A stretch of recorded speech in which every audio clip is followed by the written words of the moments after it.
9 ہجری کے اندر آپ صلی اللہ علیہ وسلم نے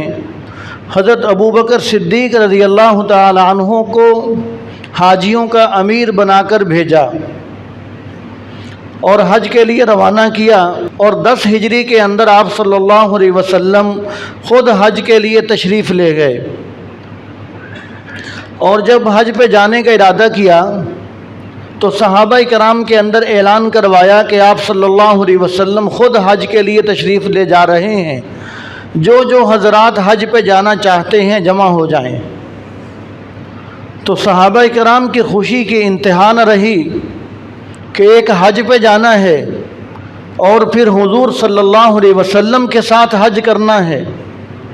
کہ ہم طواف بھی حضور کے ساتھ کریں گے، ہم منا مزدلفہ عرفات حضور کے ساتھ جائیں گے، ہمیں حج کا خطبہ حضور پڑھائیں گے۔ تو 1,24,000 یا 44,000 صحابہ کرام کا جمع غفیر جمع ہو گیا۔ تو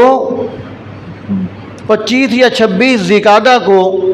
آپ صلی اللہ علیہ وسلم صحابہ کرام کا اتنا بڑا مجمع لے کر لبیک اللہم لبیک کی صدائیں بلند کرتے ہوئے مکہ مکرمہ کی طرف روانہ ہوئے۔ تو وہ کیا خوبصورت منظر ہوگا کہ جب آپ صلی اللہ علیہ وسلم ساتھ ہیں اور صحابہ کرام کا